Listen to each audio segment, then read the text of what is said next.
इस केस में 2 सालों से जांच चल रही है, 500 से अधिक विटनेसेस बुलाए जा चुके हैं, लेकिन 1 रुपए तक का सबूत नहीं मिला, 1 रुपए की रिकवरी नहीं हुई। अब ये चाहते हैं कि ठीक लोकसभा चुनाव के पहले कैसे भी करके अरविंद केजरीवाल जी को अरेस्ट कर लें।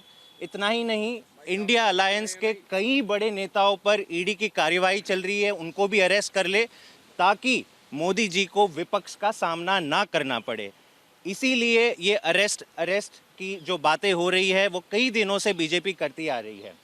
दूसरी बात, आम आदमी पार्टी अरविंद केजरीवाल जी हर इन्वेस्टिगेशन से कोऑपरेट करने के लिए तैयार हैं, बशर्ते कि वो कानूनी प्रक्रिया के तहत हो।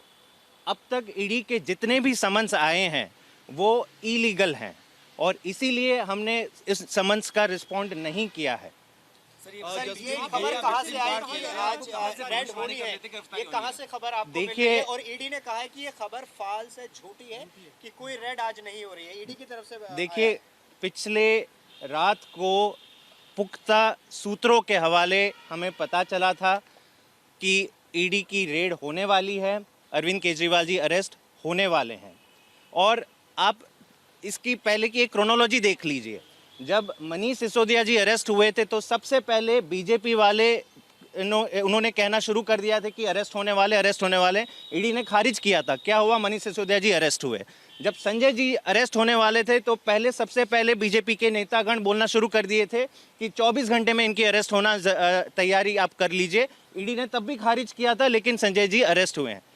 अब पिछले 24 घंटों से आप देखिए, समन्स जारी होने से पहले बीजेपी को पता चल जाता कि समन्स जारी होने वाला है। पिछले 24 घंटे से हर एक बीजेपी का नेता कह रहा है कि अरविंद केजरीवाल जी अरेस्ट होने वाले हैं। मतलब साफ है कि अरेस्ट का वारंट अगर निकलेगा तो बीजेपी दफ्तर से निकलेगा, ईडी बाद कार्यवाही करेगा। इसलिए हमने कहा है कि ये होना आज कोई छापेमारी नहीं हो रही है, आज कोई गिरफ्तारी नहीं हो रही है। आप इस पे अभी भी आप नहीं, आपको कहां से मिल रही है? नहीं, जो भी हमें सूत्रों के हवाले ही मिली है ये खबर। और आप सबने देखा कि सुबह पुलिस की बड़ी जो एक गैदरिंग थी केजरीवाल जी के घर के बाहर थी। तो हम अब सिचुएशन को मॉनिटर करेंगे। ईडी का कोई आधिकारिक स्टेटमेंट हमें अब तक नहीं मिला है, लेकिन वो स्वतंत्र हैं। कभी भी अगर कुछ भी अगर उनकी प्रक्रिया होती तो हम तब उसका जवाब देंगे। ईडी ने चौथी बार अरविंद केजरीवाल को पेश होने के लिए सम्मन दिया है, लेकिन सुना है कि अरविंद केजरीवाल इस बार फिर ईडी का सम्मान ना करते हुए, कानून का सम्मान ना करते हुए पेश नहीं होने के लिए कह दिया गया है। वो कह रहे हैं जी, शायद जो सुनने में आया कि वो गोवा के दौरे पे हैं। हर बार की तरह वो कोई ना कोई बहाना मार देते हैं। उनके लिए विपाशना इंपॉर्टेंट है, उनके लिए मध्य प्रदेश चुनाव इंपॉर्टेंट है, उसके लिए गोवा इंपॉर्टेंट है, लेकिन कानून का सम्मान इंपॉर्टेंट नहीं है। वो दिल्ली के मुख्यमंत्री हैं, वो दिखा रहे हैं कि मैं कानून के साथ मजाक कर सकता हूं। अरविंद केजरीवाल साहब, आप जितना मर्जी कानून के साथ आंख में चोली खेल लीजिए, आपको एक ना एक दिन ईडी के सामने पेश होकर कानून का सम्मान करना ही होगा।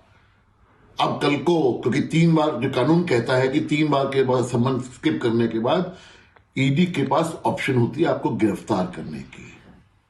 कल को अगर ईडी ने आपके खिलाफ स्ट्रिक्ट एक्शन ले लिया तो बाद में वेंडेटा पॉलिटिक्स मत खेलिएगा, देखिए जी मेरे साथ क्या हो रहा है, मेरा बेचारा बनने की कोशिश मत करिएगा, क्योंकि कानून का सम्मान आप नहीं कर रहे हैं।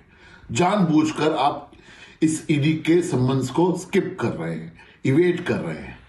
आप जितना मर्जी भाग लीजिए अरविंद केजरीवाल साहब, आपको सवालों के जवाब देने हैं। सुप्रीम कोर्ट ने साफ कहा है कि 300 करोड़ से ऊपर की मनी ट्रेल पकड़ी गई है। उसके सवाल आपको जवाब देना ही होगा।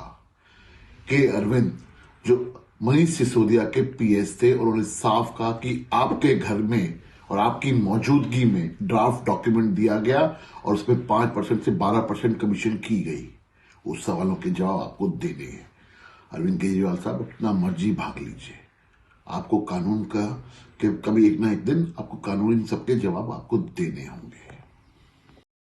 इस देश की विभिन्न कचहरियों ने, चाहे ट्रायल कोर्ट हो, चाहे हाई कोर्ट हो, चाहे honourable supreme court of India हो, इन सब ने पाया है कि शराब घोटाले में प्राइमा फेसी एविडेंस एस्टैब्लिश हो गई है आम आदमी पार्टी के लीडर्स के खिलाफ, और इसीलिए अनिवार्य हो गया है कि जांच एजेंसियां अपना काम करें और शराब घोटाले की जांच अच्छे से करें।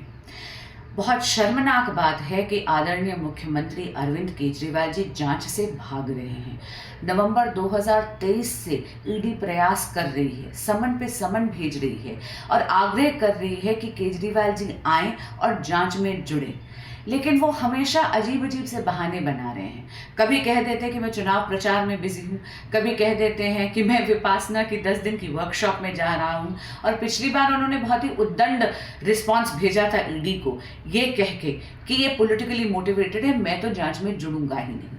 अब ईडी को चौथा समन भेजना पड़ा है कि मुख्यमंत्री केजरीवाल जी आए और 18 जनवरी को जांच में जुड़े।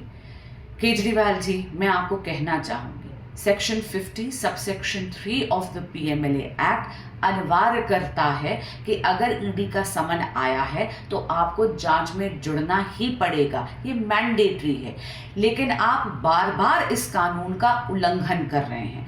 दूसरी तरफ आपके साथी, एक कहानीकारों की पार्टी बन गई है आम आदमी पार्टी, आपके सभी साथी भ्रमित कर रहे हैं जनता को और अजीब अजीब सी भविष्यवाणियां करते हैं कि आप अरेस्ट हो जाएंगे।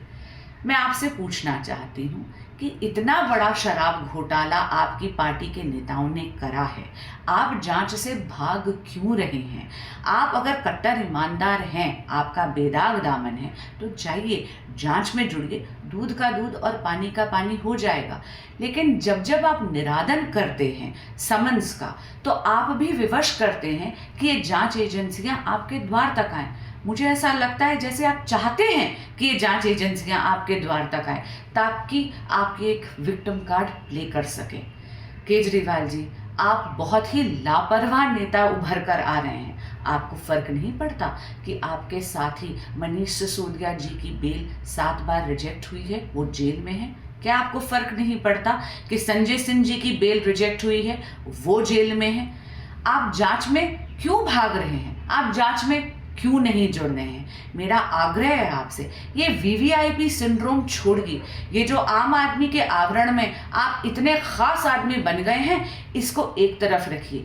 देश का कानून समानतः सब पर लागू होता है, चाहे वो एक सामान्य व्यक्ति हो, चाहे दिल्ली का मुख्यमंत्री।